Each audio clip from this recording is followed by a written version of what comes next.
Welcome to the April session of the 2023 NORR program. I'm Silvio Baldessera, Chair of NORR, founder of NORR, and your host.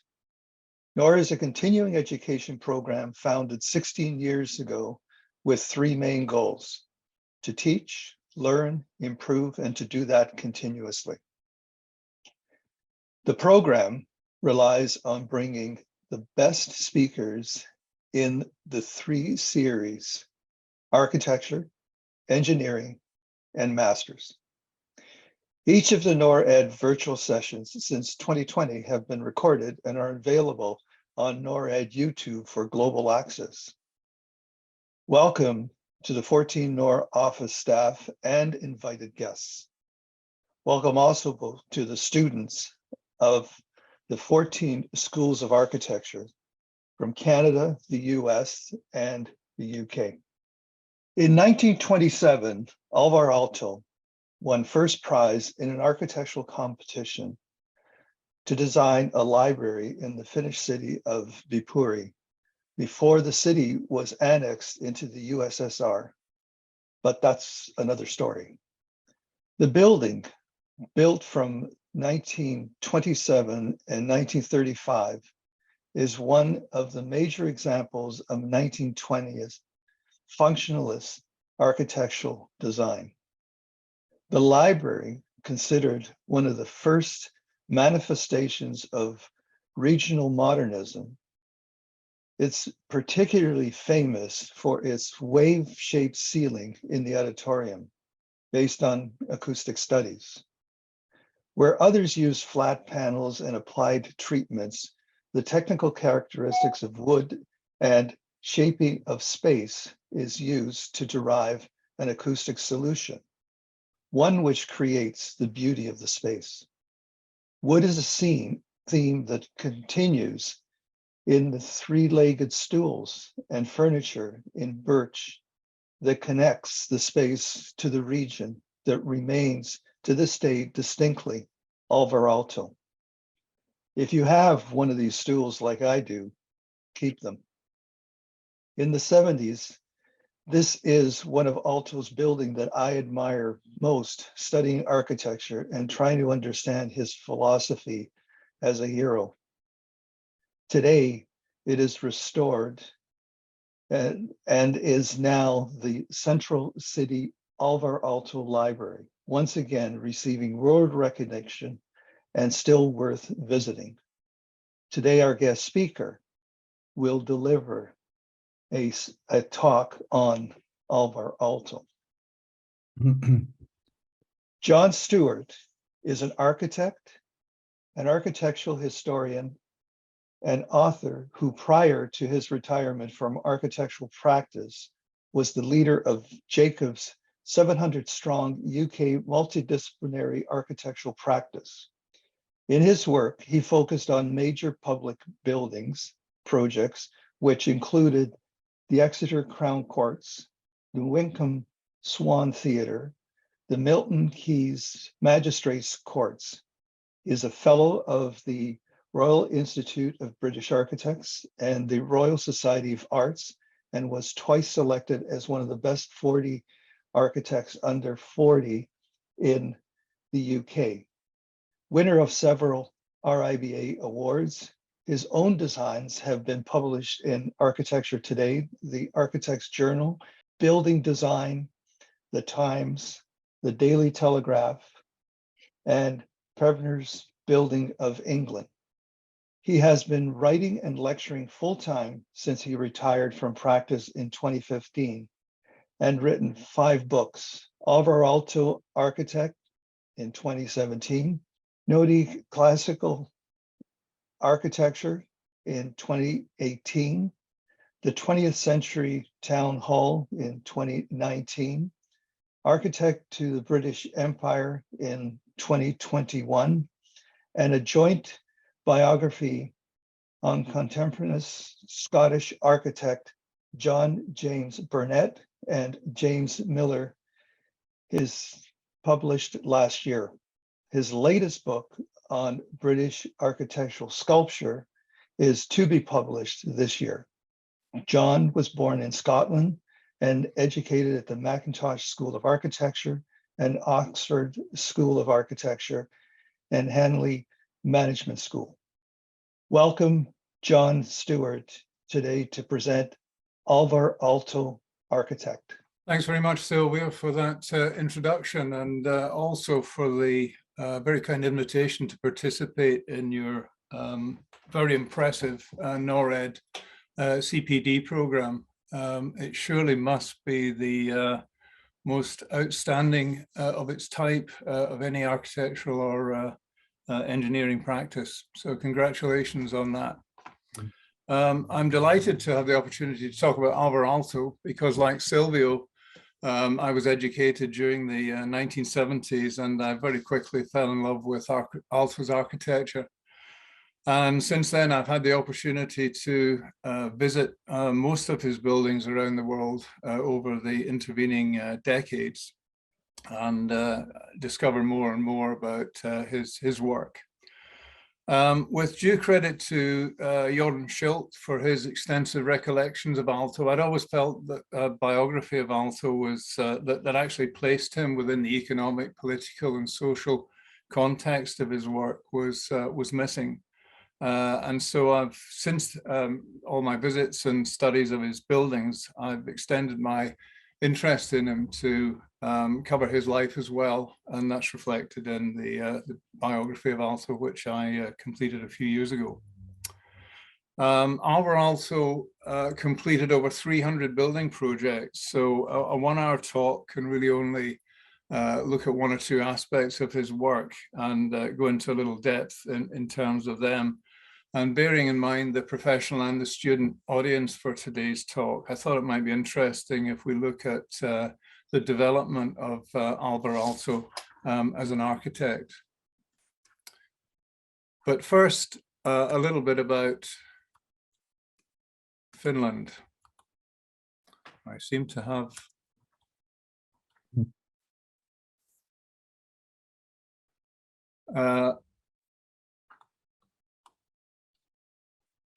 a little bit about Finland. Here we go. Finland is a long, thin country bounded on the eastern side by Russia. It's nearly a 1,000-mile border with Russia. To the west, we have Sweden and Norway to the very top. And in terms of its geography, I mean, certainly for those Canadians who are listening today, it's like one endless Algonquin State Park, really. It's just lakes and trees through the main part of the country, right up to the north, where it's the tundra and joins with Norway in Lapland.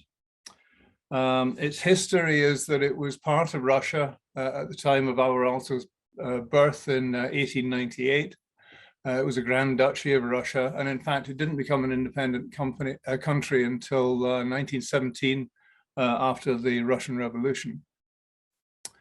And actually, during the late 19th century and early 20th century, there was a huge upswell of nationalist feeling in Finland as they sought their independence from what was then the Russian Empire. And that became reflected in the National Romantic movement. And moved on from there to Nordic classicism, as I'll discuss.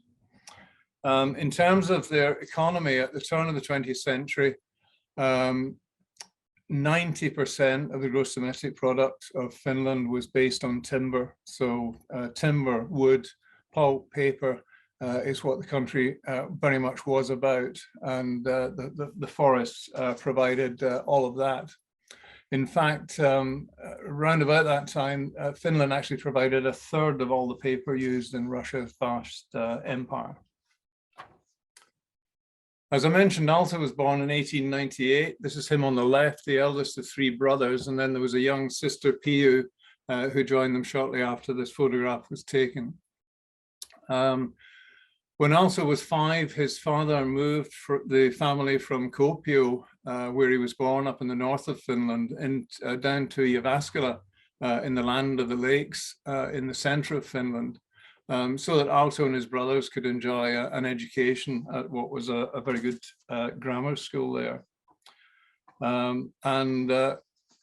from there, Aalto, despite a lot of post-rationalization, decided about his being born as an architectural genius, actually was oscillating between a career in journalism and a career in architecture, finally plumping for architecture, although he did continue to write articles and have them published in newspapers, both as a student and as an early, as a young architect. The photograph here is of Alvar Aalto's year at the Helsinki School of Architecture, and Aalto is the only man in a smock standing out from his fellow students. And it's interesting to note, and I think very important to note, that Aalto at this time was not an outstanding student. He was not the star of his year or the star of the School of Architecture. In fact, he was a little bit of a kind of country hick who had come out to up to the capital city. And he was more remembered for being loud and confident than for the quality of his work. So the idea of him being some kind of heaven-sent genius, which a lot of post-rationalization perhaps portrayed, is really quite inaccurate.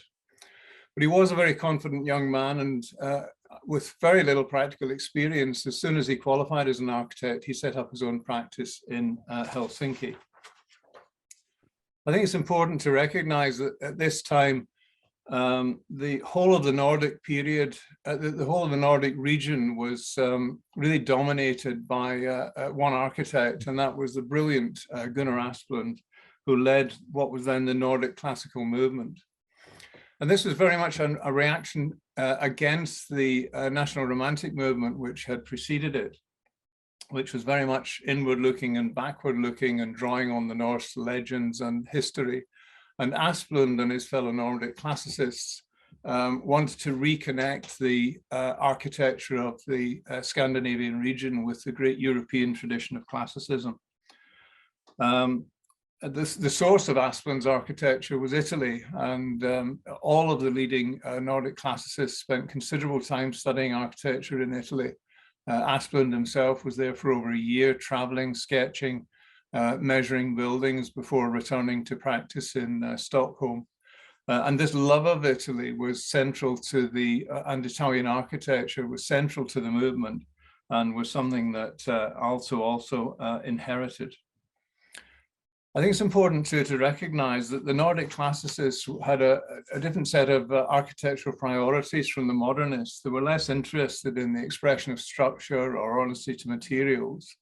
Their focus was almost entirely on the emotional impact of the spaces that they were attempting to create. So for Asplund, it was a case of using constraint and release, light and dark, weight and transparency. And really as a vehicle for layers of meaning within his architecture, such as here in the Woodland Chapel in Stockholm, where the building oscillates between the classical and the vernacular, providing both an ancient pyramid, the symbol of death, and yet also having something of a traditional Swedish barn with a simple wood shingled roof. And similarly in his Stockholm City Library, where the central journey, the central route of the building goes from darkness into light and from ignorance to enlightenment. And so in his early practice, Aalto was completely obsessed with his hero Asplund and followed his every move and the development of his architecture. And so, for example, we see the plan of Asplund's Lister County Courthouse with this great central drum of a courtroom which dominates the whole of the plan and impinges on the entrance and waiting area, giving a real presence to this principal space of the building. And we see that recurring again and again through Aalto's work of this period in the Jyväskylä Workers' Club of 1924, where the drum is used centrally in the plan as a bar within the building. In the Defence Corps building of 1926, where it's used as a semi-basement meeting room. And so Aalto followed Asplund closely and developed the similar motifs in his own architecture. So moving to the Workers' Club and Jyväskylä, Aalto failed really to get his practice off the ground in Helsinki, but his father back in Jyväskylä had a number of contacts and secured some early commissions for Aalto, persuading him to return to Jyväskylä and establish his practice there. And the Workers' Club of 1924 is a good example of Aalto's architecture at this period. The composition completely composed really of Italian elements, with a glazed store at ground floor level, connecting to the street like an Italian cafe, supporting the meeting room above, which was lit from the side with Aalto's version of a Venetian Diocletian window. And Aalto through this period was learning and developing very fast as an architect, assimilating Asplin's every move, but also working at an incredible rate. And after he'd started his practice, really everyone who worked for Aalto, all his assistants, were really taken aback at the both his work rate, the intensity of his work, and the incredible hours that he worked. And it was round about this time that he decided to focus his practice on architectural competitions. And through the rest of the 1920s, that was his main route to work. But he was actually entering, I worked out an astonishing 22 competitions for every one that he won. So he had an incredibly poor hit rate, but nevertheless, it showed that the level of input that he was making in developing his practice. And it was around about this time that one of his, he appointed a new assistant, Eino Marcio, a young Finnish architect. And very soon after, he married Eino, and she became his joint partner in the practice. So from that point on, every drawing was signed as Eino and Alvar Aalto. Eino was quite a different character from Aalto, and the two of them worked well together, with Eino really managing the business, contributing significantly to design work, whereas Aalto was very much the fireworks within the team. But while all this was happening in Scandinavia, there was a very different kind of architecture emerging further south. Gropius, Le Corbusier, and Mies van der Rohe were developing a revolutionary new architecture in which form followed function, transparency replaced mass, cubist planes enclosed spaces, rooms as such were banished, and these new experiments in living occupied a shared universal space.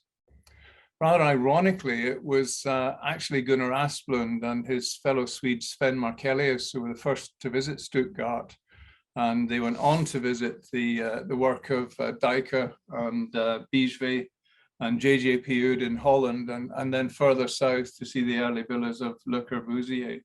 And Aalto was to follow them just a year or two later. And the impact on these Scandinavian architects who'd been pursuing classicism to that point was incredibly dramatic. And ironically, it was Gunnar Asplund who was to lead the Scandinavians into modernism with his astonishing Stockholm exhibition of 1930. I mean, actually, if you look at the dress of the people attending, you get some idea of the radical nature of this new architecture as they stroll around in their frocks and top hats. And Aalto followed Asplund into modernism. And I actually had a series of projects on the drawing boards at this time and stripped them all of their classical detail, and included the latest Poul Henningsen lights from Denmark. And so you get some very strange buildings from this period, such as Maritzalo Church, which is essentially an Italian classical church, but now with a flat suspended ceiling and pH pendant lights. And it was around this time that Aalto won two important competitions. One was the Viipuri Library, which Sylvia referred to earlier, and the other was Paimio Sanatorium. And Viipuri Library was actually won as a Nordic classical design, really drawing on Asplund's Stockholm Central Library. And Aalto proposed at this time that he should redesign it as a modern building, and did so, leading to the project actually being significantly delayed. The other one was Paimio Tuberculosis Sanatorium, which again, incredibly, was actually submitted with the competition-winning design was submitted with a pitch roof and various other aspects of Nordic classicism. And again, it was around the time of the Stockholm exhibition that also completely revised the design for Paimio as well. Sadly, this great burst of energy with the arrival of modernism in Scandinavia was somewhat thwarted by the Great Depression. And so Aalto found himself in this very strange position of almost all his projects being cancelled, with the exception of Viipuri, which was delayed, and Paimio, which was proceeding to site. And so consequently, as the detailed design of Paimio was developed, he was having to let the team that he'd built up in Jyväskylä go one by one, to the point in the early 30s where actually there was only Eno and Alvar working on Paimio Sanatorium together. In fact, in 1932, just before Christmas, they moved back to Helsinki, and the bailiff called at their apartment because of unpaid rent from their previous home, and found the only possession of any value was Eno's piano. So they really were in difficult straits. But the positive effect of that was that the two of them poured all of their energy into Paimio, and it really took the architecture forward in a great leap.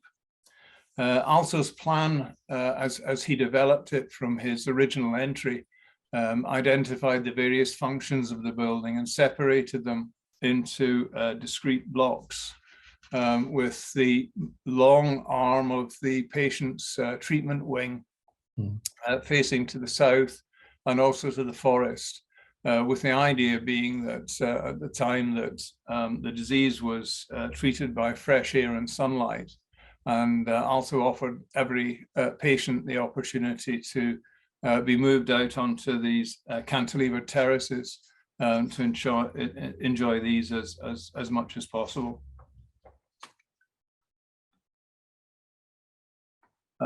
It was an astonishing composition from Aalto, and to have assimilated modernism so completely within just 1 or 2 years was quite an incredible achievement. With due respect to the Zonestral Sanatorium by Dijker in Hilversum, which Aalto had visited and seen, and also Gunnar Asplund, whose coloured lines from the Stockholm exhibition appear here again. This was a really confident essay in the new functionalist architecture. And not only was it an outstanding example of modern construction, but it also brought the building into very direct relationship with the surrounding forest and Finnish landscape, which added a further dimension of richness to this modernism. And on its completion in 1933, the sanatorium, thanks to Aalto sending photographs to most of the architectural publications around the world, was widely published and widely lauded too. In fact, the British Architectural Review magazine identified it as the building of the year around the globe. And so almost overnight, Aalto had gone from being a successful Finnish architect to somebody who was recognized on the international stage. And because of the time that Alvar and Eno had put into the development of the design, every element of the hospital had been designed with the patient's needs in mind. So wash basins, for example, were designed so that there was no splashing created by the water. Services to the bedrooms were all accessed from the corridors so that patients wouldn't be disturbed. New lighting designs provided direct and indirect light, beds, wardrobes, everything was designed ergonomically from first principles. Also had previously met a furniture manufacturer, Aalto in Turku in the west of Finland. And before Aalto had met him, Koronen had already developed the idea of bentwood furniture with a single seat and back. But Aalto took the idea and saw the potential in it to create a whole series of furniture designs using bentwood that would respond in an entirely different way to the opportunities for modern furniture within the building. And in fact, almost all of Aalto's most famous furniture pieces were designed for Paimio and then really varied over the following years. So the famous stool, again, that Sylvia referred to, came from Paimio. The armchair, which not only included the bentwood arm and back, but actually bentwood supports as well, again came from Paimio. And these were in considerable contrast to the other, the furniture of the other modernists, which was in cold steel predominantly. The other building, again, that Sylvia picked up at the start of the talk was the much delayed Vapuri Library. And Aalto's second design, the modern design, was a very simple one. He had effectively two cuboid shapes, a double height element which served the library, and then a long single story element slid in front of that, which provided the main entrance, and then this long meeting room. And it's interesting that Aalto had really created a problem in the design of the meeting room. It was too long and low for good acoustics. And so having created the problem, he then attempted to find a solution. And his answer was this wavy curved ceiling, a long, sinuous, irregular line, which through a series of sketches, he convinced his client was the solution to the potential acoustic problem of the shape of the space. The reality is that probably the full height glazing to the park provided more acoustic reflections.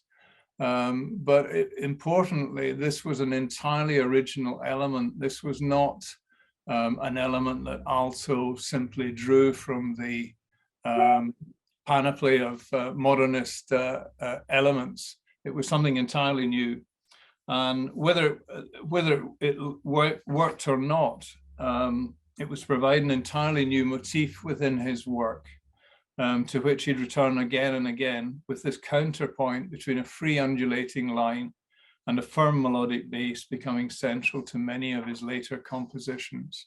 And this was the first occasion on which he developed it. Shortly after the completion of Paimio, Aalto was invited to join the meeting of the CIAM, the Congrès International d'Architecture Moderne.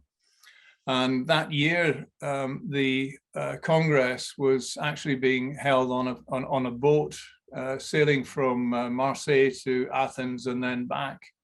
Aalto, unfortunately, was completely broke, and he only managed to secure a small loan which would allow him to fly to Athens and then cruise back with the rest of the meeting.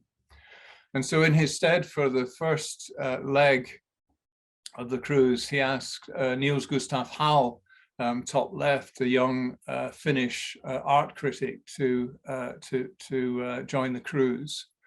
And on their return to Helsinki, Niels Gustav Hall repaid Aalto by introducing him to the couple bottom left, Marie and Harry Gulliksen. Marie's was the heir to the Alstrom company and wealth within Finland. And Harry at that time was the chief executive officer. And in effect, they were what we might regard as the Finnish power couple of the period, certainly the wealthiest couple in Finland. And what came from this introduction, first of all, was the creation of Artec, with Aalto as a shareholder, Niels Gustav Hall as a shareholder and also the first managing director, and Marie Gulliksen as the principal shareholder, who bankrolled the establishment of the company to promote Aalto's furniture, which still continues today. But more importantly, Harry Gulliksen, who was CEO of Alstom, took the opportunity to use Aalto as his architect wherever he possibly could. And in addition to the Alstom Corporation projects, Harry was also the CEO of the Sonila Corporation, which was an agglomeration of 5 companies under his chairmanship, who planned to build this major pulp and paper manufacturing process factory at Sonila. And Harry ensured that Aalto was commissioned to undertake the work. So much of it was industrial, such as here in the main plant, where the industrial process is clad in this modernist cubist form, which contrasts beautifully with the rocks and trees of the natural Finnish landscape. And there was also a significant program of workers' housing, which drew heavily on a number of the more southern European precedents, and particularly Gropius's master's houses at the Bauhaus. And this workload, this industrial workload, was really what sustained also through the 30s and allowed him to rebuild his practice on industrial work. And as Harry Gulliksen's confidence in Aalto grew, so Aalto became more and more inventive with the housing projects as they progressed. While Aalto was busy working for Harry, Marie had a commission in mind of her own, because the Ahlström family had a vast estate at NORR in the west of Finland, and each generation of the family had built their own summer house within the grounds. And Marie wished to build a summer house for her generation and wanted it to be representative of Finland, but also the new industrializing modern Finland, which she and Harry were bringing into reality. Aalto was given a completely free rein to choose the site. The budget was more or less unlimited, and the brief was pretty straightforward. It was a generous summer house with some servants' accommodation, an outdoor pool, sauna, and so on. So he had almost no constraints upon his design, and consequently he really struggled with the design of the villa. His initial first effort was a kind of abstract log cabin, which Marie rejected, saying that it was certainly Finnish, but not modern enough. So it was actually Marie who was pushing him to do something even more radical. His second effort, which is the illustration on top of this slide, was for a house that was largely based on his own house and studio bottom that he had at the bottom part of the slide that he had already designed and built in Helsinki. And work started on site, the foundations were dug and started to be poured, and Aalto was still extremely unhappy with the design. One of his assistants said that he used to walk past the model in the office shaking his head. He just felt that he hadn't made the most of this incredible opportunity to advance Finnish architecture. And then strangely, what arrived in his office one morning in January 1938 was a special edition of the Architectural Forum magazine from the States, which was both celebrating Frank Lloyd Wright's huge contribution to American architecture, but also marking the publication of Falling Water, his holiday home for Edgar Kaufman in Bear Run in Pennsylvania. And it was the photographs and the drawings of Falling Water that finally gave Aalto the idea to revise the house and create the Villa Mairea that we know today. In fact, Aalto was so impressed with Wright's building that he actually found a stream within the estate and tried to persuade Mairea and Harry Gullikson to abandon the building that had been started already and relocate it above the stream. But they rejected the idea, and Mairea insisted that the new house should rise on the foundations that had already been laid. And so Aalto produced what was the contemporary Finnish house that Marie Gullikson had dreamt of. And in doing so, he took his own unique and particularly Finnish approach to modernism a huge step forward. On one level, it was just a simple L-shaped planned house with an outdoor dining area extending to a sauna, which enclosed the outdoor pool with daytime activities on the ground floor and night above. But beyond these most basic organizational matters, what Aalto offered was a three-dimensional collage in the spirit of Le Corbusier, which fully delivered Marie's vision of a symbol of modern Finland.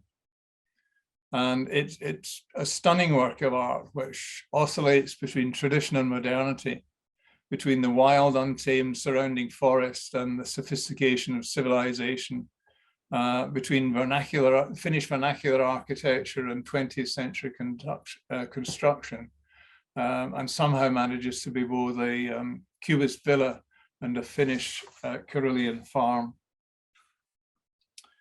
The main living space continues the themes with a traditional Finnish masonry fireplace as the center of the living space, with it surrounded by timber.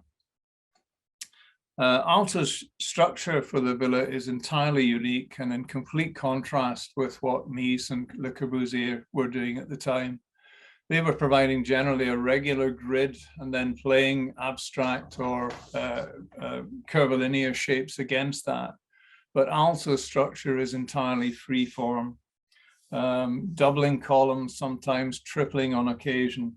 And it was Richard Weston, the architecture professor, who described it, I think, very effectively as forest space, almost as if Aalto had brought the patterns of the natural patterns of the trees from the forest around right into his house. And when we consider that this interior is now over 80 years old, we can see that Aalto is really starting to deliver incredibly original work for almost the first time within the Villa Mairea. And having struggled so much initially with the design, once he found his stride, Aalto soon developed an entirely new language of his own in this building, and he grew in confidence and creativity with every detail of the house. And it was also a new architecture which appealed to the senses, to touch, which was linked to nature and also extremely evocative. It's also worth remembering at this stage that when we compare Aalto's Villa Mairea from the late 30s with other contemporary functionalist architecture, for most architects, the use of stone and wood was completely outlawed, most of the modern architects, as these were traditional materials. But Aalto brought such a degree of innovation and creativity to their use that they felt unable to condemn him. And so in the Villa Mairea, we see an incredible new richness to Alvar Aalto's work, hinted at before in the odd rustic pergola or wooden handrail, but here brought forth in another outpouring of creativity, just as we'd seen at Paimio Sanatorium. Aalto had previously designed the timber-clad Finnish pavilion for the Paris exhibition in 1937. And when the World's Fair in New York was announced, Finland again wanted to project their image to the new image of an industrializing country to the world. Sadly, the Finns couldn't afford to construct an entirely new pavilion. And so like a lot of the smaller nations, they were offered basically a big metal industrial box, which they were able to fit out as they wished. Aalto initially didn't have any interest in responding, having built a complete pavilion previously in Paris. But it was Marie Gulliksen who persuaded him over lunch one Friday in Helsinki that he must do his best on Finland's behalf and enter the competition. And so the entire office over that weekend worked flat out, producing 2 entries by Alvar and 1 by Eino for the competition, with one of Aalto's entries being selected and then built. And what Aalto produced was was an astonishing composition, which really worked against the square box of the as his regular baseline, but with these great waves of timber from floor to ceiling, creating one of the most remarkable spaces of modern architecture to date. And actually, even the great Frank Lloyd Wright, who was not known to compliment other architects' work, described it as a work of genius. And indeed, the 2 of them became friends despite the 30-year age gap from this point onward. So it was a highlight of Aalto's career late in 1939, but just as the recession had caused him such problems 10 years previously, later that year, just a few months after the pavilion was and the exhibition was closed, Russia invaded Finland and Finland's winter war began. For Aalto, it was to be 6 largely wasted years, at the end of which he was invited to teach at MIT in Boston, and that brought him his first major post-war opportunity.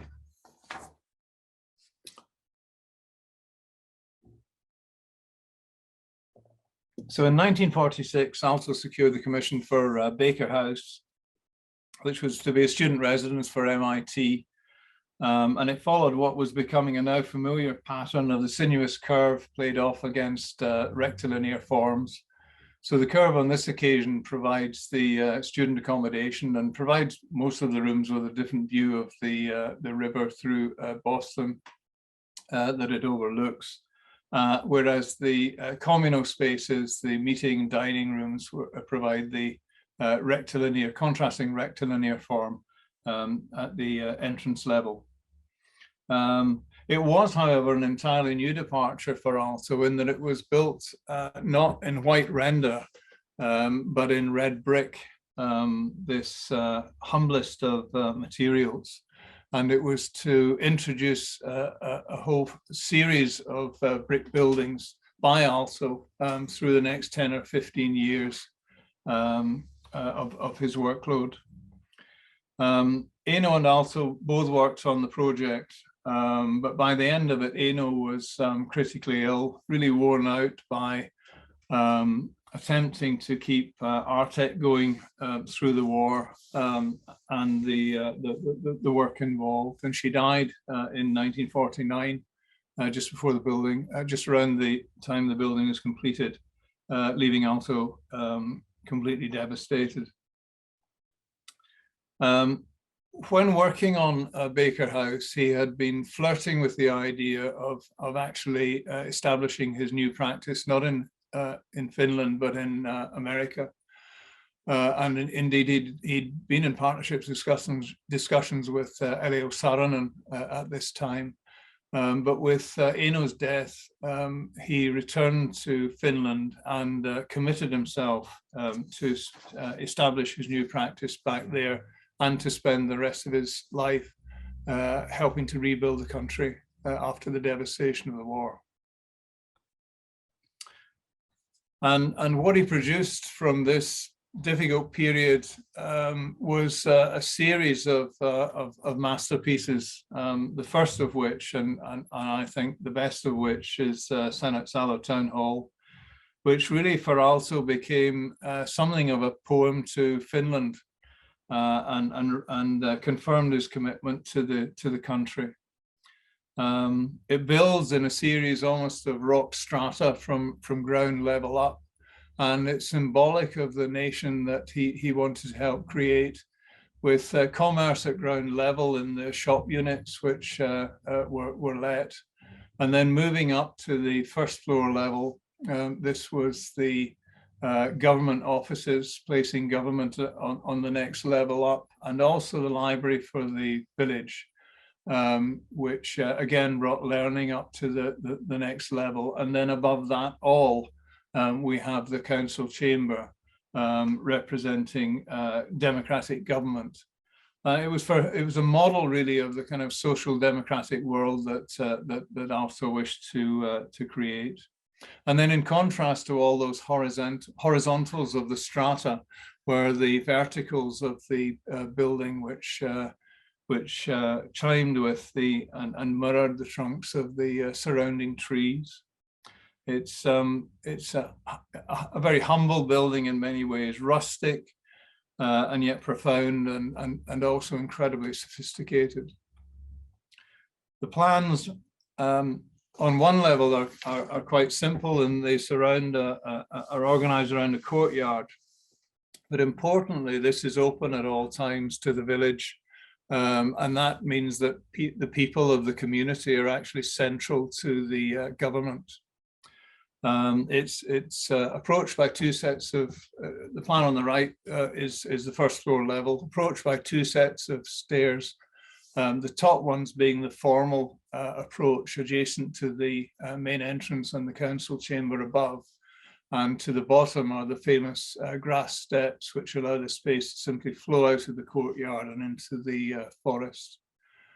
And all the administration was then wrapped around the courtyard on the left-hand side, and all of that is fully glazed, so that again the citizens who have access to the courtyard can see the government, the work of the government taking place in a transparent fashion. And then to the right of the courtyard is the library, which looks back across the forest to the village community itself.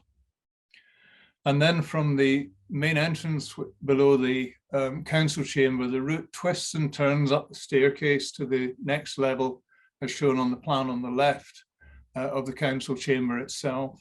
And also purposely ensured that the route changed direction on a number of occasions. It was meant to symbolize democracy as opposed to the axes of totalitarian government. And importantly and symbolically too, it was the only staircase up to the council chamber, so the public and the councillors both have to use the same access. Interesting too that it was also a journey like Asplund's central library, from the darkness up to the light. This is a view of the courtyard, just showing the main entrance and the great tower of the council chamber itself.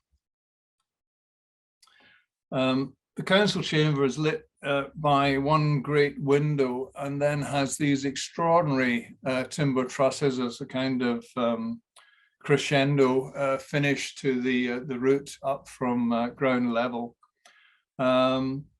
And it's an incredibly evocative and original structure, but it can be read as a medieval Italian palazzo pubblico, but also a celebration of the timber industry, which is the main income of this particular community still.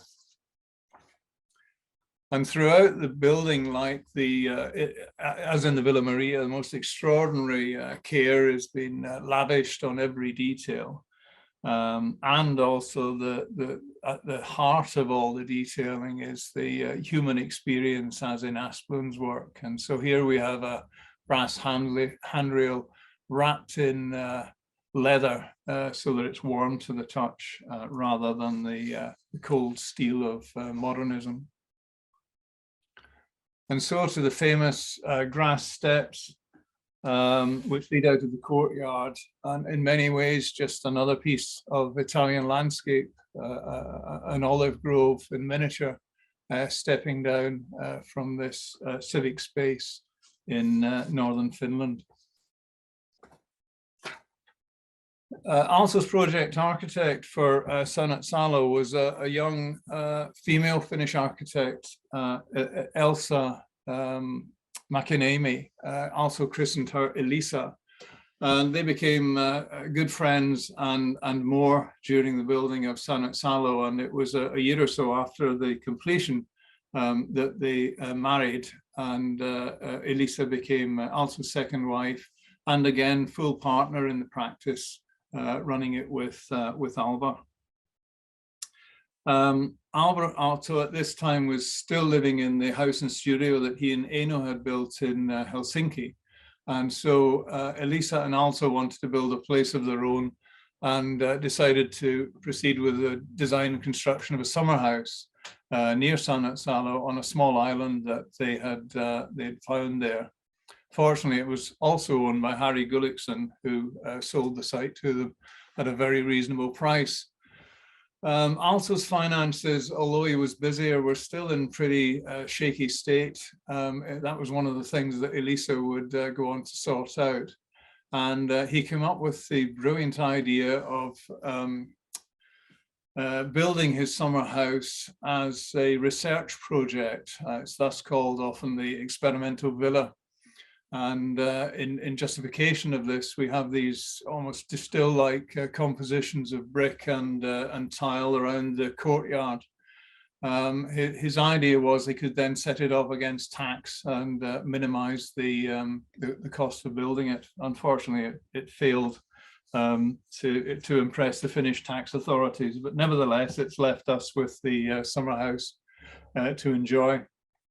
Like a number of Aalto's buildings, it's actually focused on the principal space is actually an external space, which was used for summer living, and it looks out down through the gap between the walls to a most stunning view of the lake beyond.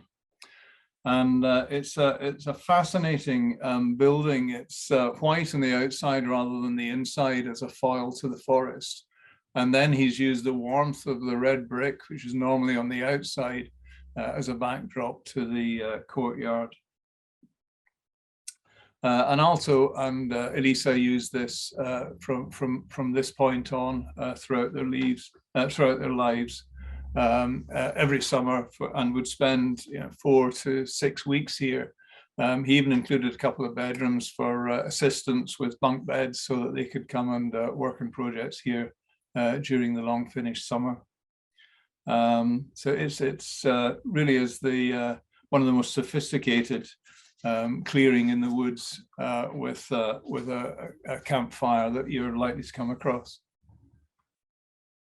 Around this time, Aalto also decided to build a new office for him and his team. And his thinking was really that having established himself as one of the masters of modernism, this should be the studio of a master. And so again, at its heart is an exterior space, in this case, an auditorium. And this was where Aalto would saw himself giving lectures.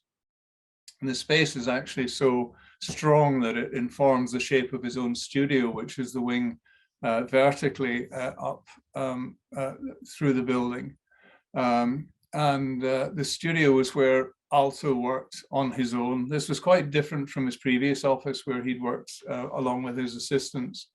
And so he had his own studio with its own entrance right at the top of the plan. And then to the bottom of the plan was a 2-story building where his assistants, or his pupils as he saw them, worked and carried out his design. And so the relationship at this time between Aalto and the team became much more formal. He spent time on the drawing boards occasionally, but generally he'd have a lead architect, always a Finn, and Elisa also played the role to a degree to mediate between him and the team.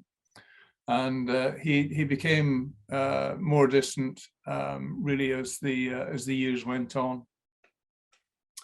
But it was from this building, this office, that his mature and entirely personal modernism was now delivered through the 50s and early 60s in a series of buildings of quite extraordinary originality and creativity.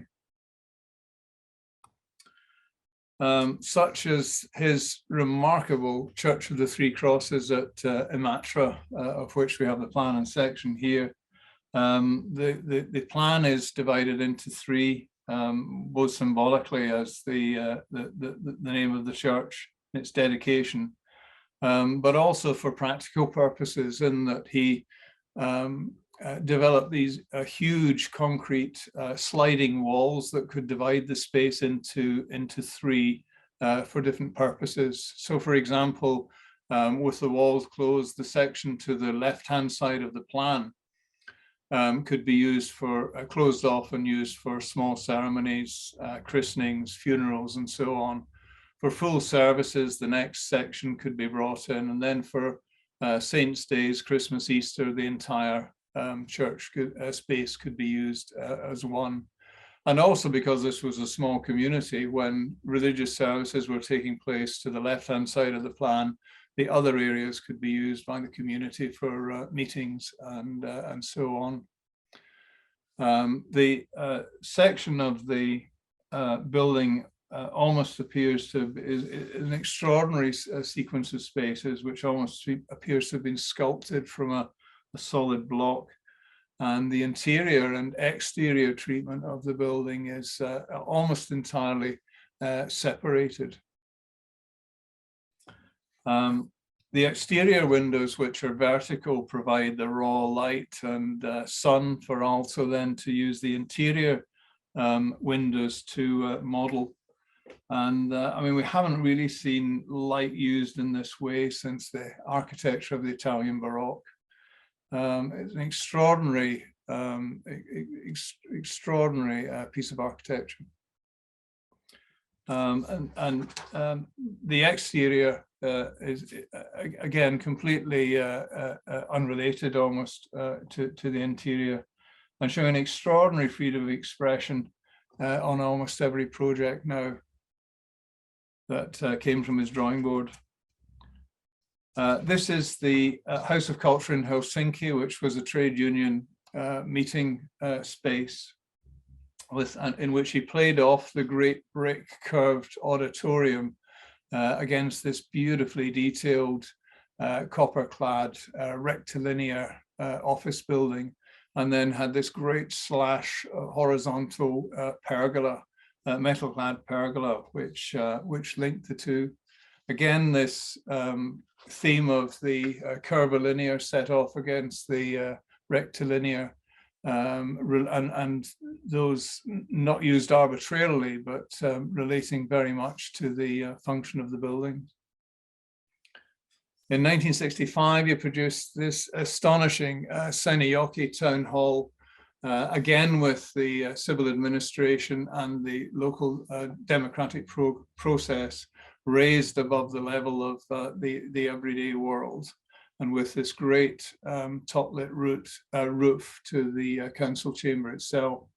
And here he used what became famous, really, his blue tiles for one of the first times. He'd been invited in the 1950s to carry out two projects in Baghdad, along with Le Corbusier and Frank Lloyd Wright.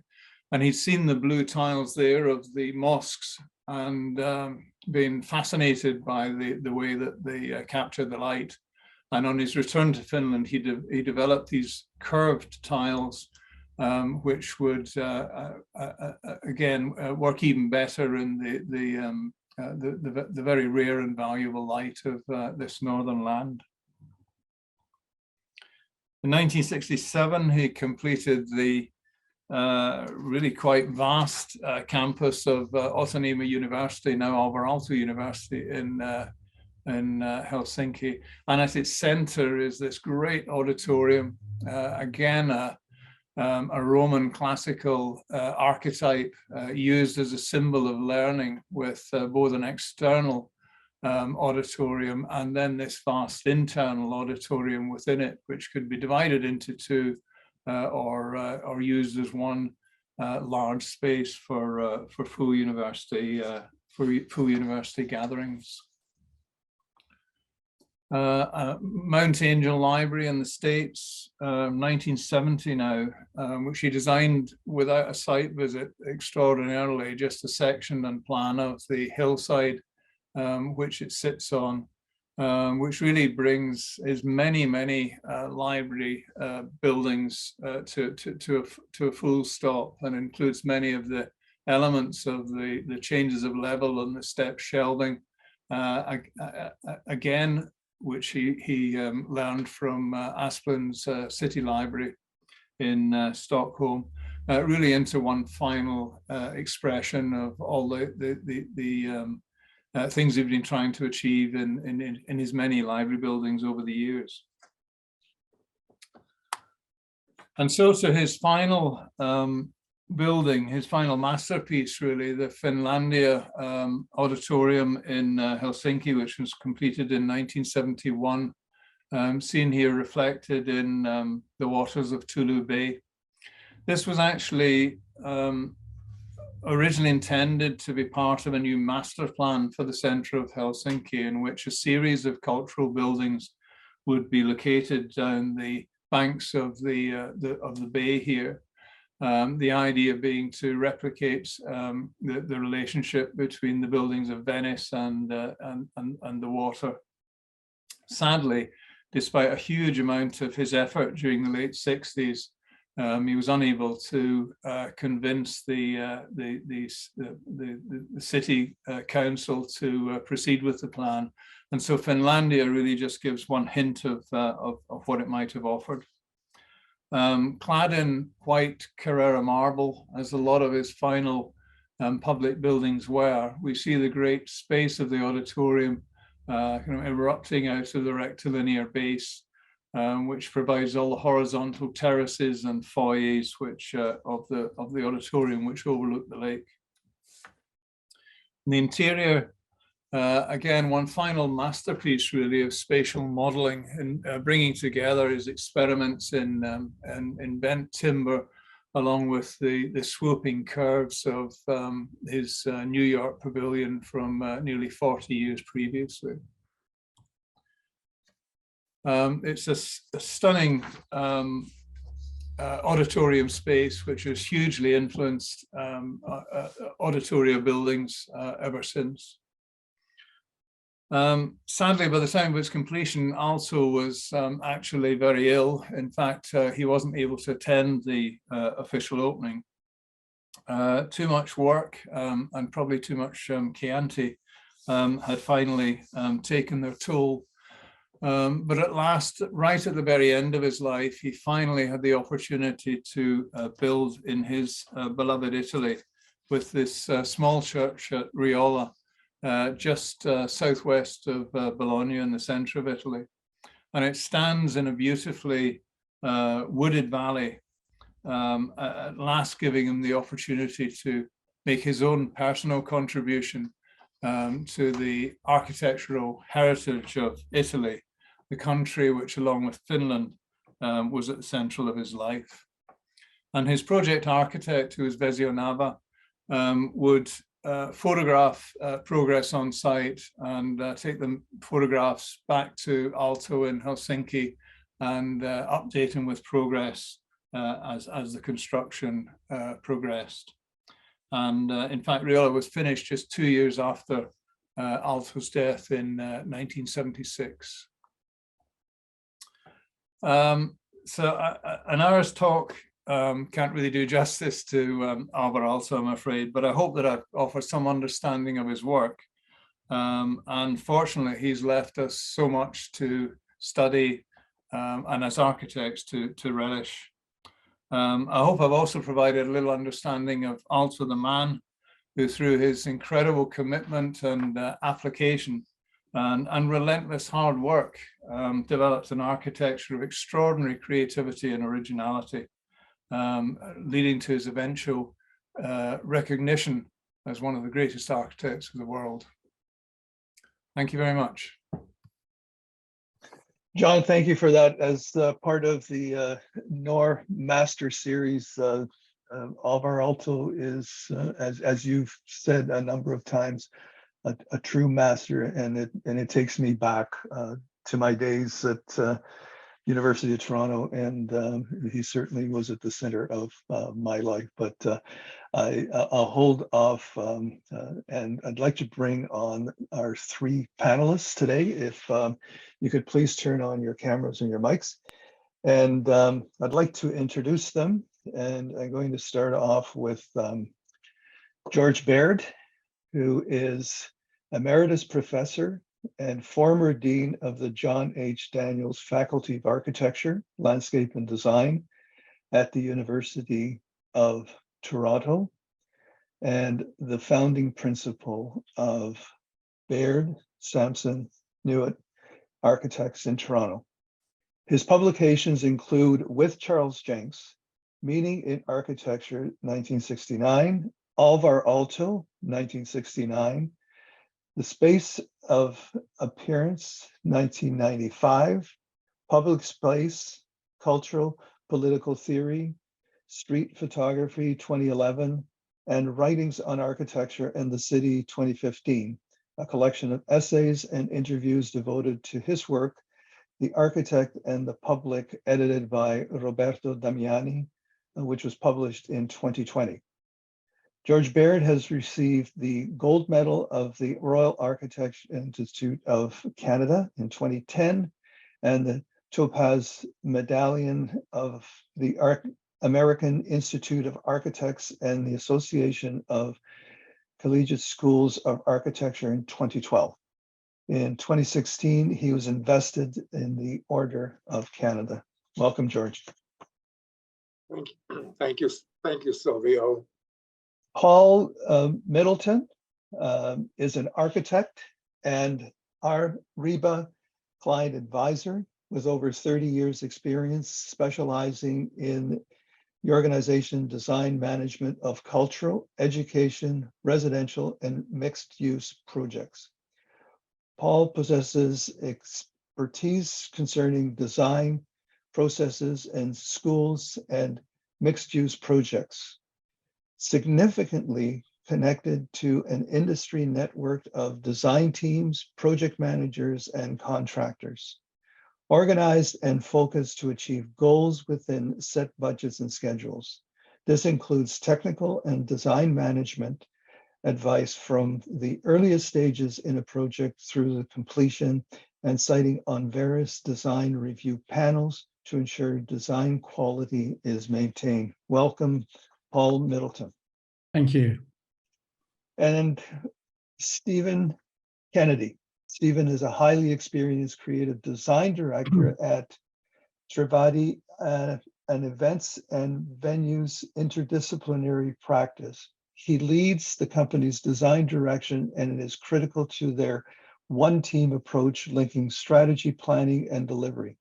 Over the past 17 years, Steve has worked for some of the world's leading design firms, honing his skills in envisioning and crafting design solutions and strategies.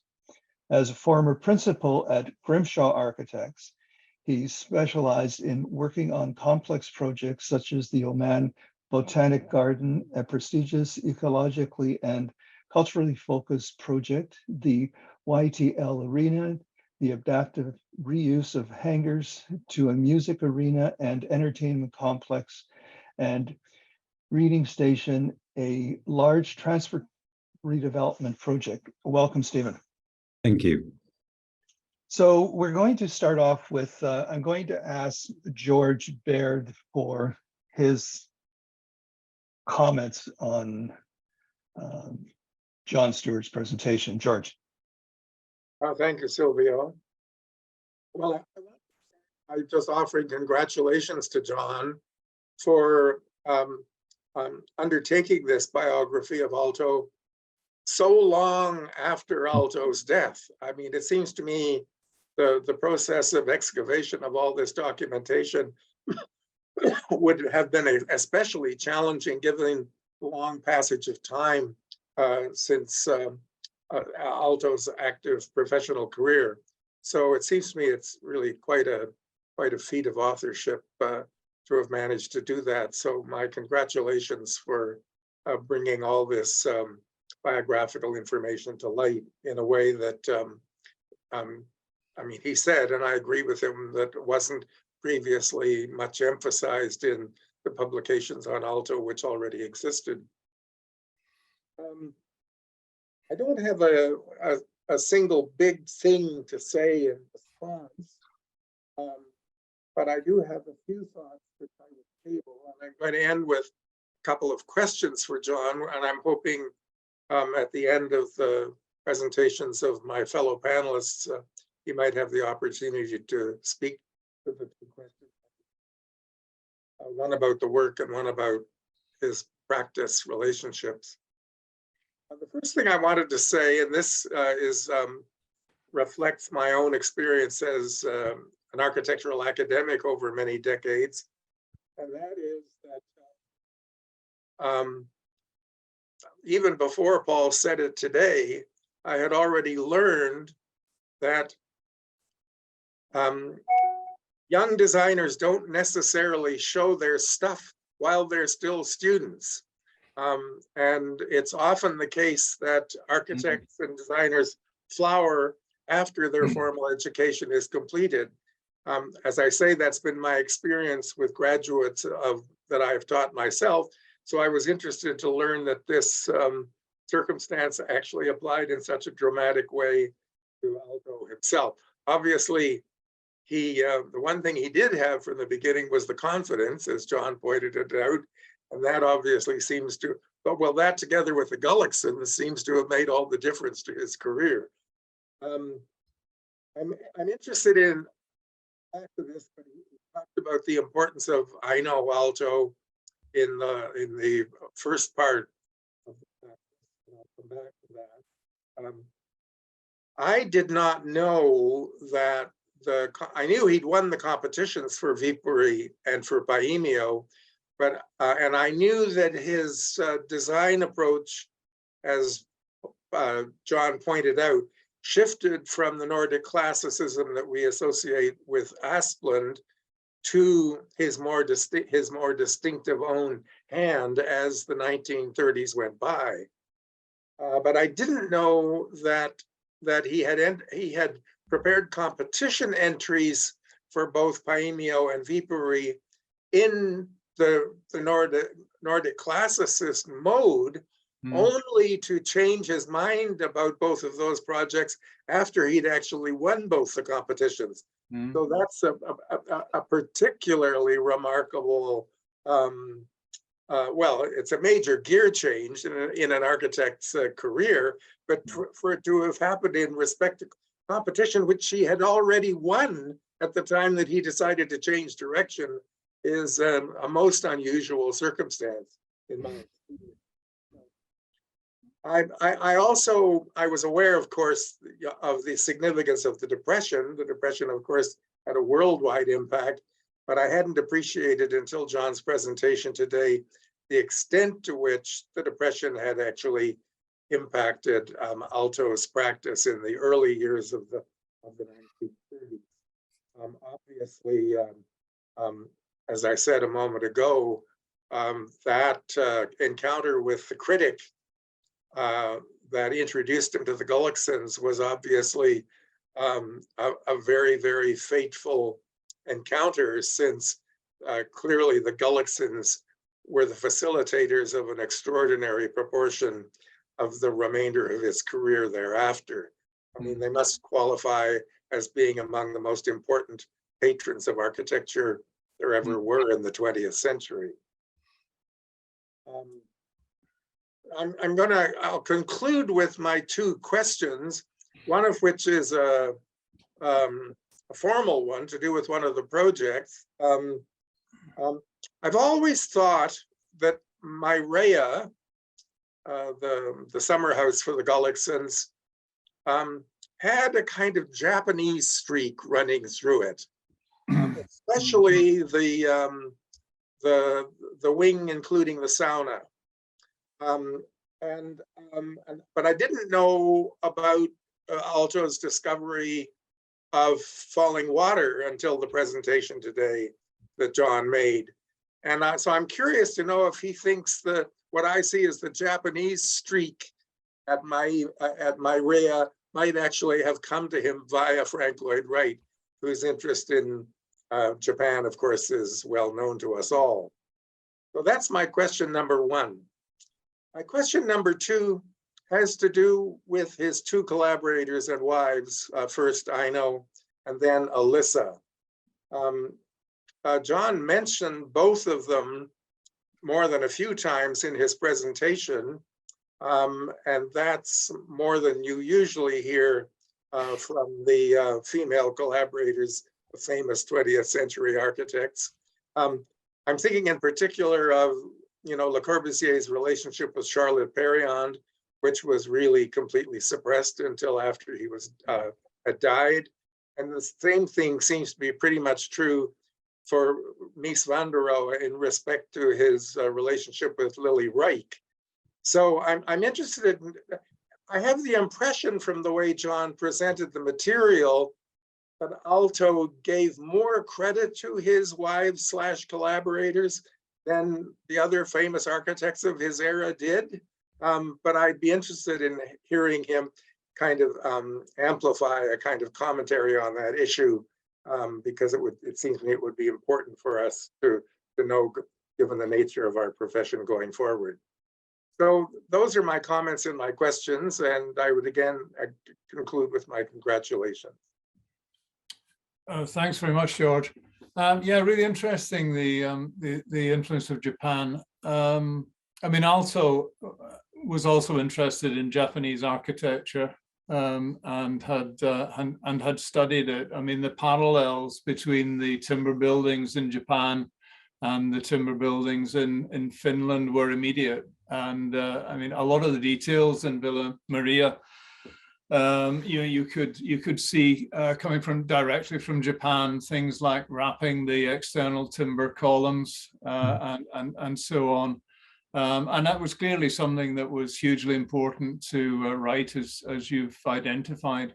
I think the spark that Aalto got from Falling Water was really about the relationship between a very sophisticated modern house and the wild landscape. And I think that's where he'd been struggling up until that point with his earlier designs. But no, so I think, yeah, I think there was that influence on Wright's work, but I think Aalto was equally interested in the architecture of Japan.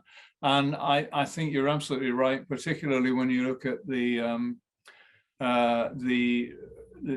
run of buildings moving outdoors towards the sauna, but also the extraordinary staircase within the main living space. Yeah, there's more than a feel of Japanese architecture in both. As far as Eno and Elisa are concerned, yeah, as I said, I mean, also in all his work treated female and male architects exactly the same. He wasn't really interested in anything except what you could deliver. In both cases, from the point that they became his partners, everything was signed off as Eno and Alvar, and then Elisa and Alvar architects. Elisa and Aalto architects. They both had very significant roles within the practice. Eno really ran the practice effectively day to day. Aalto focused on design, and she allowed him to do that. I think I'd only say, as perhaps to counterbalance that slightly, once Eno and Alvar had children, he just saw that as her work. So he didn't have a role as far as the children were concerned. So that perhaps offsets things in the other direction. But that was his approach. As far as Elisa was concerned, it was a similar relationship in many ways, despite what was nearly a 30-year age difference. And Elisa very quickly picked up the reins of the practice, which by that stage were, after Eno's death, were absolutely chaotic.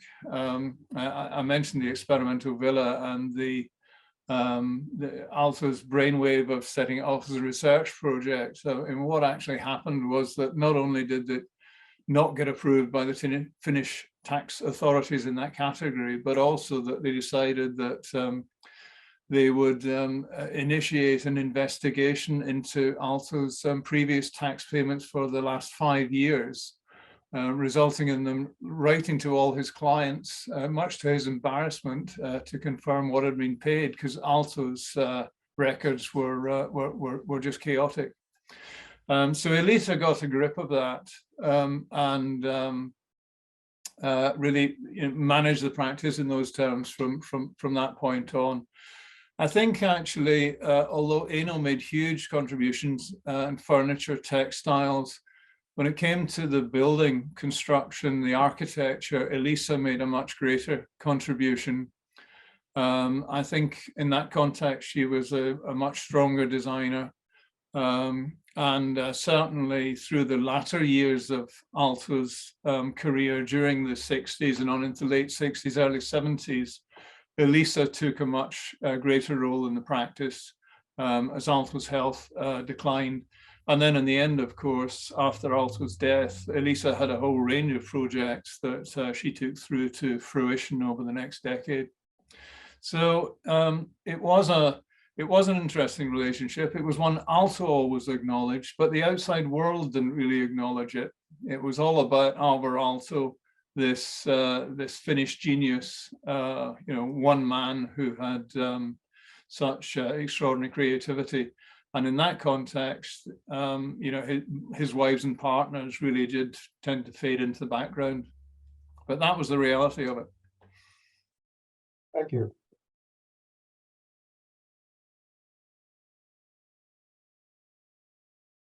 Sorry, it was muted. Thank you, George and John. Let's move on to Paul Middleton. Your comments? Thank you very much, John. That was very interesting. Such a great overview of Aalto's life, and from his early days with his strong influence from Gunnar Asplund. As you said, he was obsessed by him, and the historical situation that you put into context with the Russia and Finland, and just putting Aalto's life in a context, which I think the book does as well as your little talk. So that's really good, because it's always important to see an architect's life or an artist's life within the context of what they were working. So I thought that really came across really well. From the Nordic classicism to a much more sort of emotional response, and the touchy-feely quality of Aalto's work. The door handles. You just want to go and touch the materials. And I know when I visited some of Aalto's buildings, especially the Muret Salo, when I arrived after a long walk trying to find where it was, and then all of a sudden you're confronted with all these different materials, and you're thinking to yourself, is anyone else here? Are they going to discover me before I take all those photographs? So all your research and all the information that you've put together for that has been so good. And visiting Paimio, one of his top buildings, one of his key buildings, and the fact that he had to work hard with that because nothing else was happening, and the importance of clients, the big clients, which really set him on his way. So I just wonder, looking back about his life and having prepared the lecture and written the book, what are your reflections on Aalto now? Because it's a few years since you wrote the book, and what are because I think he's up there with the greats, I would say, even more great, the way he used soft materials, the way he was a modernist, but he wasn't using metal and glass and concrete in the same way the modernisms of the West were doing. So I just wonder, from a bit of distance, how you view him now. Well, I mean, absolutely outstanding architect, one of the greatest architects of the 20th century, and Finland's greatest ever architect. I mean, it's interesting because his work is unique. There is, it's entirely original, and to an extent, that's why, although he's had a significant influence on Scandinavian modernism, there are very few people who've, there's no school of Aalto in the way that there was with Corbin Mies all around the world. So that is, and that really is because of the individuality of his work. I mean, the thing I really wanted to get across in my talk was that he developed as an architect. Certain things happened. He worked astonishingly hard. He was able to quickly assimilate what was happening around him and start to bring that into his own work. Really at quite an astonishing pace, from leaving School of Architecture to producing something which doesn't look outstanding now, but the Workers' Club, for example, in Jyväskylä, just in a few years, he'd adapted the motifs of Asplund and used them afresh in his own way. And then again, within a few years, just a few years, he was doing the same thing with modernism. It's quite extraordinary the way he could absorb ideas and bring them into his work. But no, he was a great architect. But the thing I wanted to really get across was he was just a man as well. He wasn't a great student. He had to work hard. Yeah. He got some breaks, but he also made the best of the opportunities that he had. And so he achieved an extraordinary level of architecture in terms of quality. But it was something that he built step by step by step as he developed.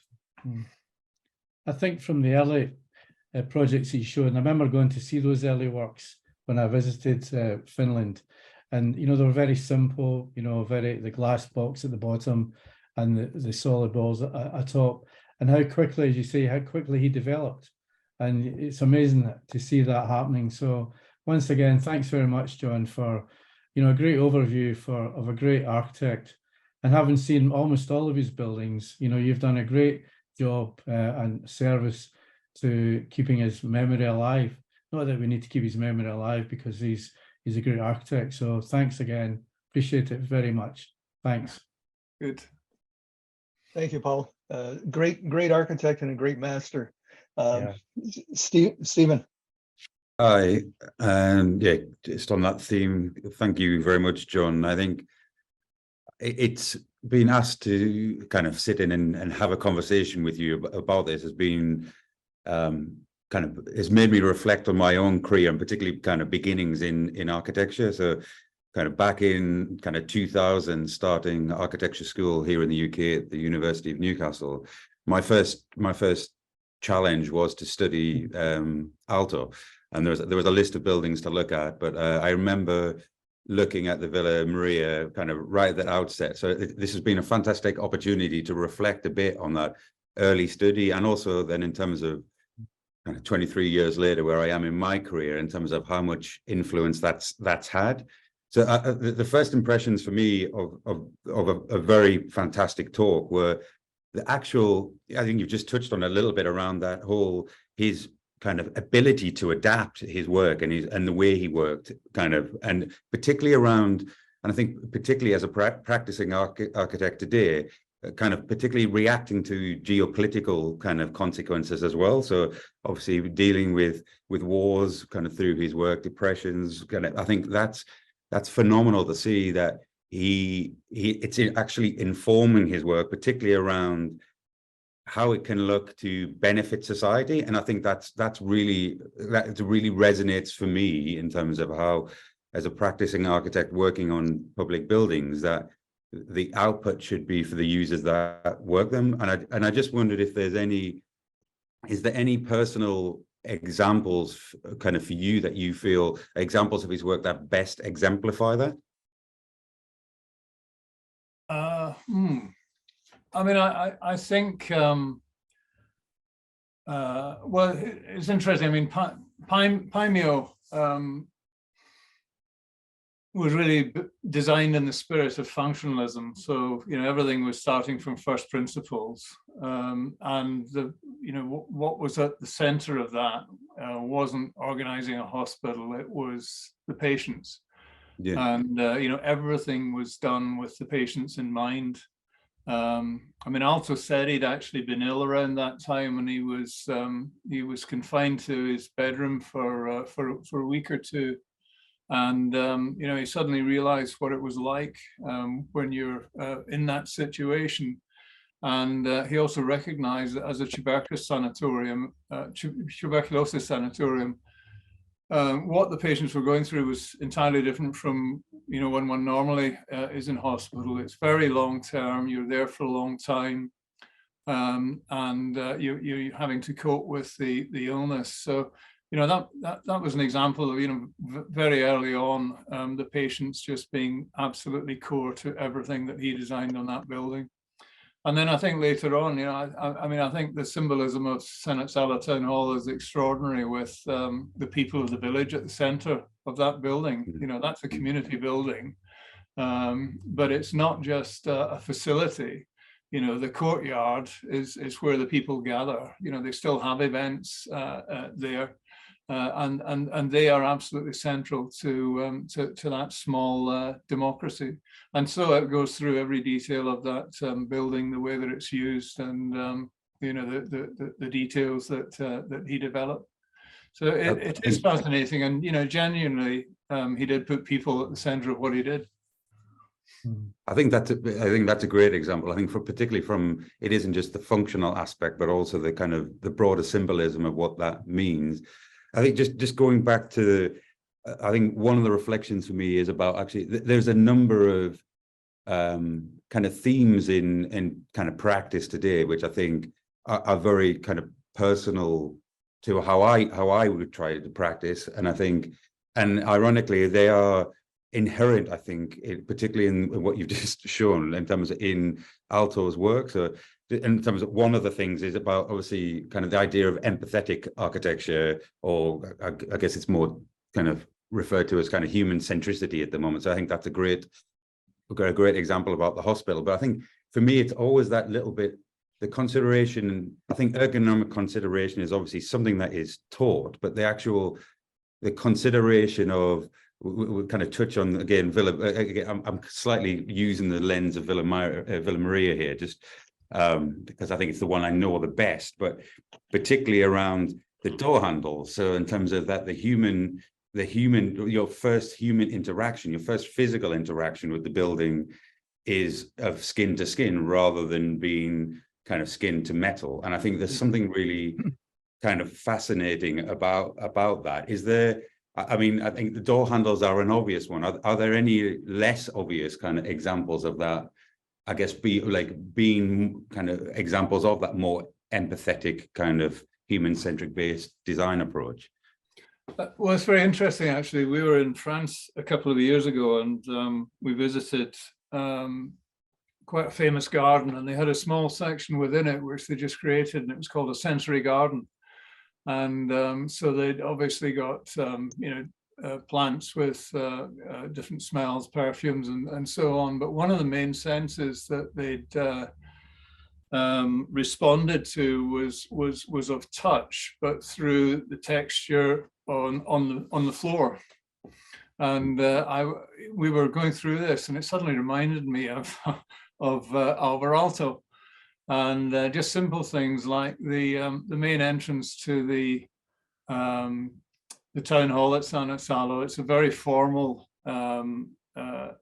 series of steps by the council chamber, and then having gone up these exquisite, beautifully crafted stone steps, you're suddenly on a series of large stones, almost like cobbles. You're kind of thrown onto that before you enter the building. So the contrast between the steps and this new texture is I wouldn't say extreme, but very marked.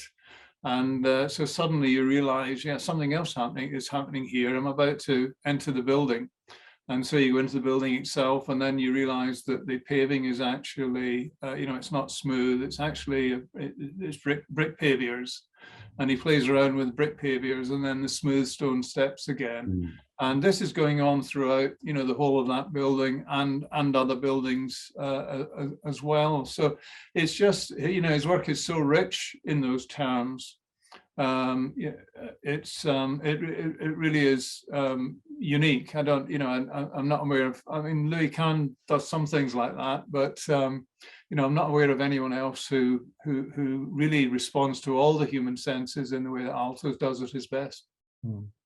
I think that's a really good, I mean, for me, I guess someone like Peter Zumthor would probably come quite close to that in terms of that, looking at how architecture responds more than just, I think particularly from a modern kind of architectural response where everything's about particularly kind of focused into kind of responding to the CGI, the eye, everything was all in response to the eye, but actually how do you communicate or sell those ideas of better sensory connections beyond what a building can offer beyond the kind of ocular based response.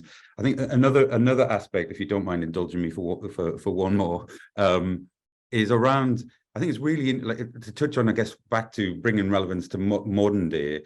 And I obviously kind of, you're the closest I've got to ask Aalto a question. So I think it's around this idea, there's various, like, so obviously we work together in a kind of a multidisciplinary engineering practice. Today, the terminology is around interdisciplinary design, where it's kind of looking at influences around in different kind of areas, but it's still quite, I think, quite focused around the kind of disciplines related to the built environment.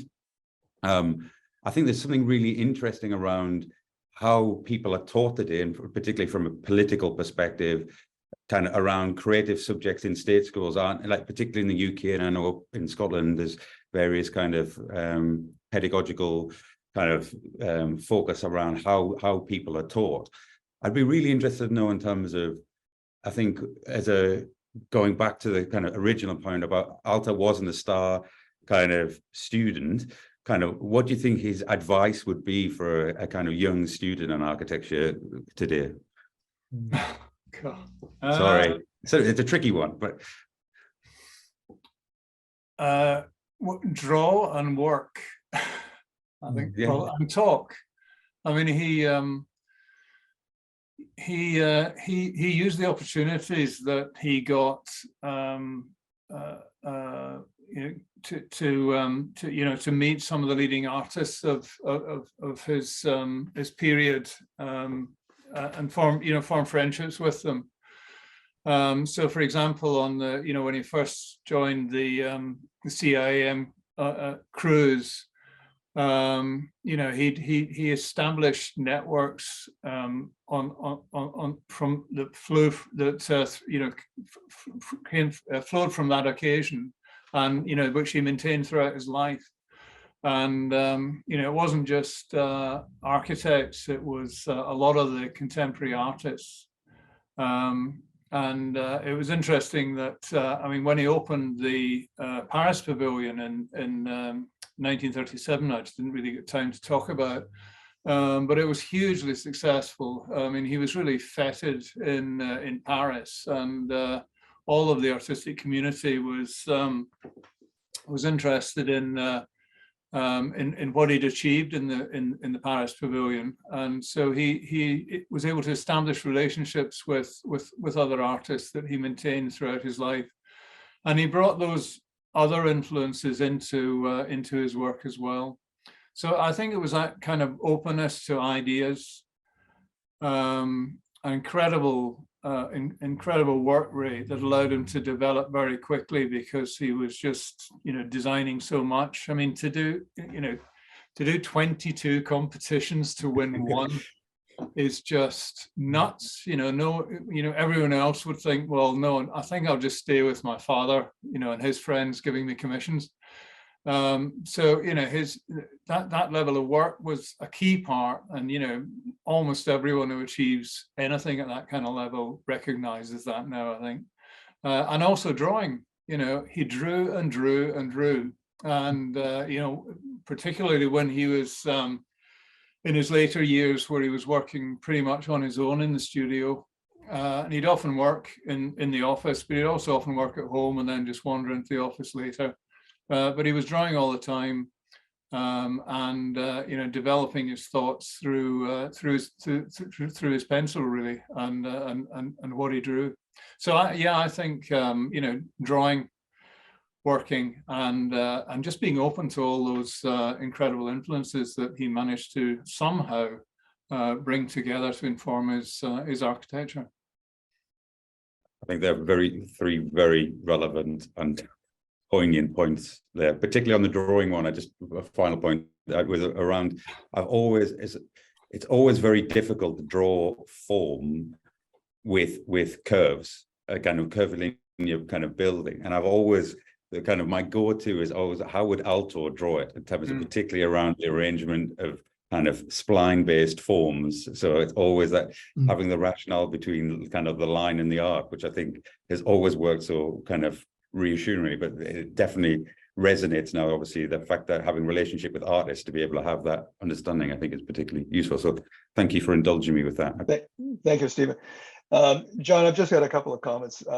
First of all, I think both Paul and others have picked up on this, but there's a certain craft in Aalto's work, which it stems from, a lot of it stems from wood, and obviously, you know, it's we see this more in Europe, European designs, Italy, Finland, where they seem to appreciate wood and what wood is about more than we seem to appreciate it in North America. And architects that like Aalto, that craft furniture in the same way as they craft the door handle and craft, you know, columns where it's not just the building that they're doing, but the handrail and the elements that you actually touch in a building that enrich the architecture. And so it's this craftsmanship, and it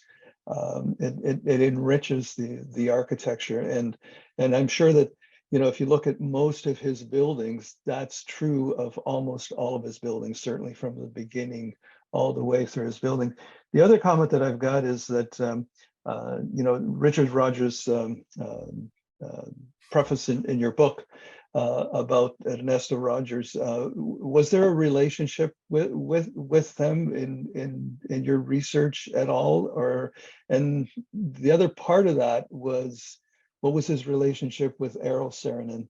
I know you mentioned him in your talk, and Alvar Aalto definitely was one of the greatest Finnish architects, but there is a Finnish American architect, Eero Saarinen, which is also Finnish. So your comments about his life with Eero Saarinen, if there was a connection there, and Ernesto, if there was a connection there. Sure. I mean, dealing with Ernesto first, he's Richard Rogers' very much older cousin. Very successful Italian architect, and also spent at least one holiday in Italy every year of his life. So he spent a lot of time there. In the last 3 years, it was very much relaxing in Venice, but in the earlier years, it was touring the country and getting to know some of the Italian architects, including Ernesto Rogers, and also Carlo Scarpa, and you know, various other of their contemporaries. Ernesto and Aalto seem to have got on very well. They were very good friends. Aalto invited him back to Finland, and he showed him around a lot of his buildings there. In fact, when Aalto and Ernesto were, when he was showing Ernesto Sannazaro Town Hall, Aalto saw for the first time that one of the banks had taken one of the commercial units on the ground floor, had put up a neon sign, and Aalto pelted it with rocks till it was broken to pieces. And he was actually charged and found guilty of damaging it. So they had I think they had a pretty good time together and knew each other well. I don't think there was much architectural influence either way, but they were good friends. Saarinen was someone that Aalto got to know. Aalto had I mean, I didn't have time to cover it, but during the Winter War, Aalto persuaded the Finnish government that he would be better in America raising funds for armaments than actually staying behind in Finland and fighting with the likes of Harry Gulliksen and Niels Gustav Hall, who was actually killed in the Winter War. And so he spent about 9 months in the States during that period. And he got to know a lot of the architects then. He spent some time with Wright, because obviously the New York pavilion where they met was just prior to that. And also obviously Elio Saarinen, because he was a Finnish architect working successfully in the States. And they certainly had discussions about Aalto continuing there. He'd got a professorship at MIT, and also could see all the opportunities of the United States after the war. So he was very seriously tempted. Eno was the one who didn't like the States at all. She was critical of everything, from the TV to the chocolate. There was nothing about the States she liked. So he was kind of pulled between the two. And in the end, strangely, it was Eno's death that, as I said, really made him commit to Finland and decide that his future was going to be there after the war. Okay, thank you. Kevin Cooper, can you come on, please? And hopefully you have some questions from the audience. Yeah, just overall, John, there's lots of very positive comments you'll be pleased to hear. I think everyone really enjoyed it. There's a few questions maybe sort of put together into one, really. There's questions sort of related to process, I suppose. So I wonder, I mean, you talked a lot about Aalto's buildings, which are obviously fantastic. And I just wonder if, you could talk maybe a little bit more about Aalto, the man, in terms of the process of the architect, how he did it. Some of his sections strike me as just incredible, that a lot of his buildings seem to be almost exclusively about creating this exquisite section. So you get this incredible quality of light inside. And then almost the exterior is just a kind of consequence of that. He didn't seem to be concerned about that same formality or whatever that a lot of architects are keen to achieve. It just is almost a consequence of, it's very much designed from the inside out, it seems like. So I just wondered if in your research, if you could talk a little bit about the process of how Aalto actually designed his buildings, I suppose. Yeah, it was, it changed through his life. A lot of people think Alvar Aalto designed every element of every one of his buildings. And something of a fallacy. I mean, certainly in the early days, in the late 20s leading up to Paimio, I mean, he had two Norwegian assistants who really provided all the technical expertise within the team. So Aalto would say, "Can we do this? I want to do this, or I have this sketch," and somehow or other they would make it work. And he lost the two of them when he had to really wrap up the office in the early 30s. And then during the time when he was doing the industrial work, he was the practice was building, and he was involved, to a degree with everything, but a lot less in some projects than others. And in fact, there was a point in the late 30s where one of his junior assistants came to him and said, how do we invoice this company for the building we've done for them? And he said, "We've done a building for them." So, there were a lot of people in the office who were actually doing quite a bit of the work, particularly in that period. I think after the Second World War, he then got into a situation where he really was controlling the details. He was hiring really good people they were contributing ideas, but the overall concept, plan, section, was absolutely Aalto's, and that really carried right on through until illness, brought Elisa more into things, and you can almost see that in his work, and certainly the work that was finished after his death. There just isn't that creative spark that there was during that extraordinary period in the 50s and early 60s. But he was able to surround himself with incredibly capable people. His fame by the 50s was extraordinary. People were applying for a job from all around the world, so he really could pick and choose, and he really had a great team at that time in that office. So I don't know if that answers it or not, Kevin. Yeah, I mean, I think because as an individual as well, I think what's interesting is that design clearly is so important. But when you look at somebody like Macintosh, who was also an amazing architect, but maybe finished 15 buildings. There's Aalto 300, although sounds like some of them might not have been certainly by him.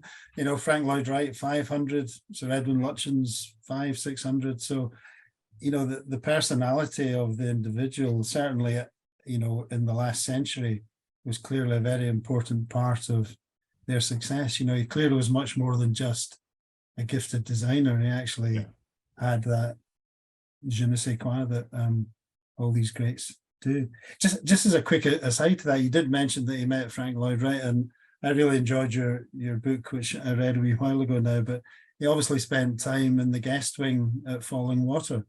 And I'm not sure if it was in the book or if a subsequent discussion we had, but Aalto clearly had a quite impressive ego.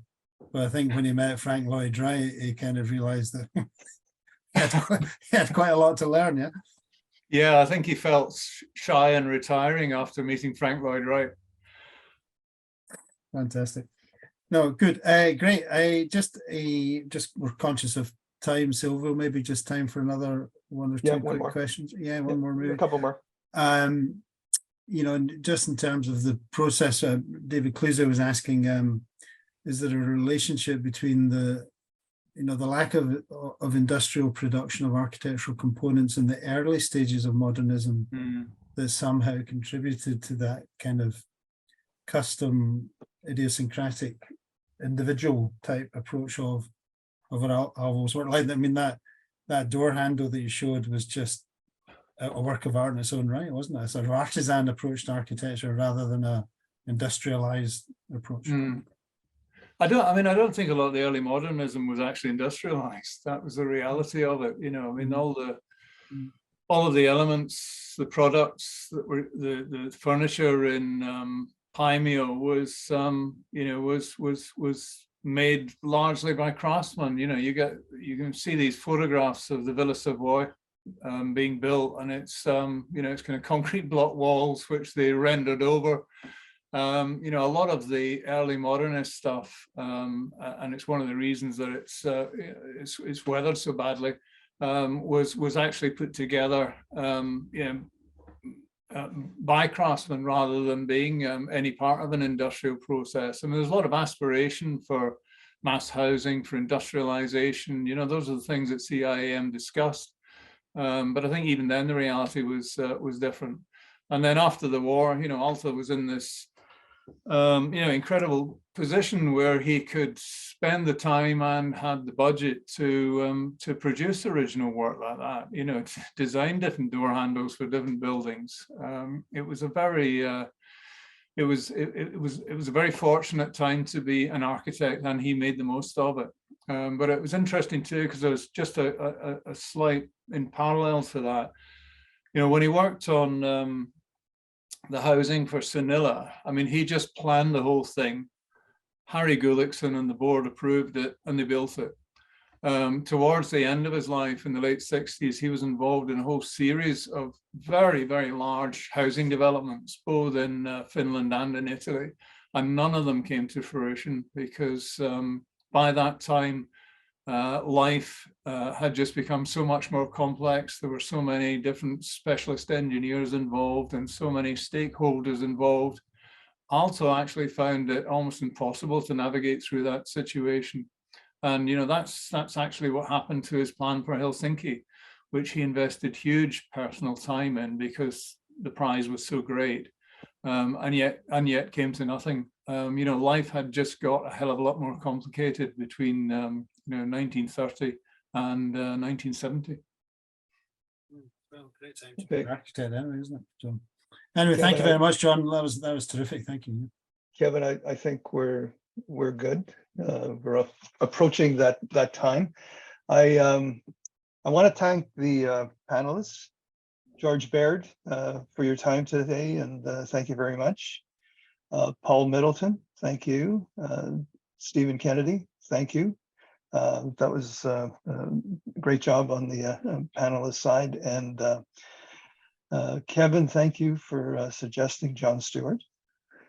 And John, that was incredibly insightful. I think, Alvar Aalto, as part of our master series, he truly is one of the masters. And thank you for reminding us. And I'm not surprised that he was your first book